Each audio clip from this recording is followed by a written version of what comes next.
I started to notice my mental health in middle school, and from there I was pretty much, my baseline was depressed. I slept a ridiculous amount to the point that I didn't really have a sleep schedule. Like, I got to college and I had to figure out how to sleep on a cycle like a person.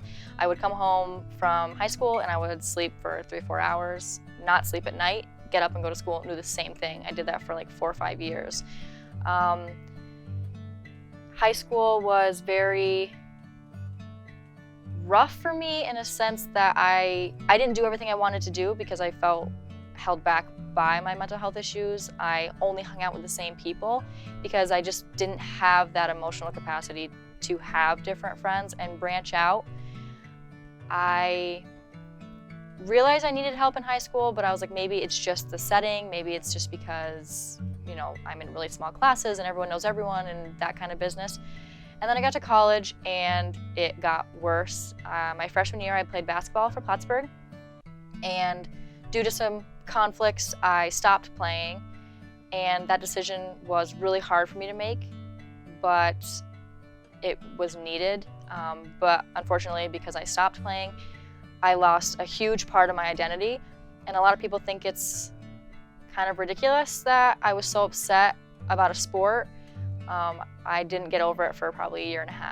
I hit really low points, and for me, basketball was never just a sport. It was something that no one could take from me when I was a kid. Even if I was struggling everywhere else in my life, I was good at the sport, and I would go and people realized that I was good at it, and I needed that attention, I guess. I needed to feel like I was good at something. So not playing made me feel kind of lost, like I didn't have that purpose or that drive anymore.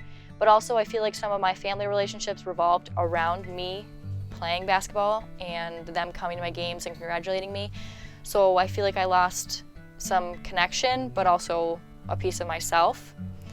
But since then, I've gotten a hold of things, and I feel like I'm maintaining pretty well. I did what I had to do to cut people out of my life that were not benefiting and were holding me back, family included.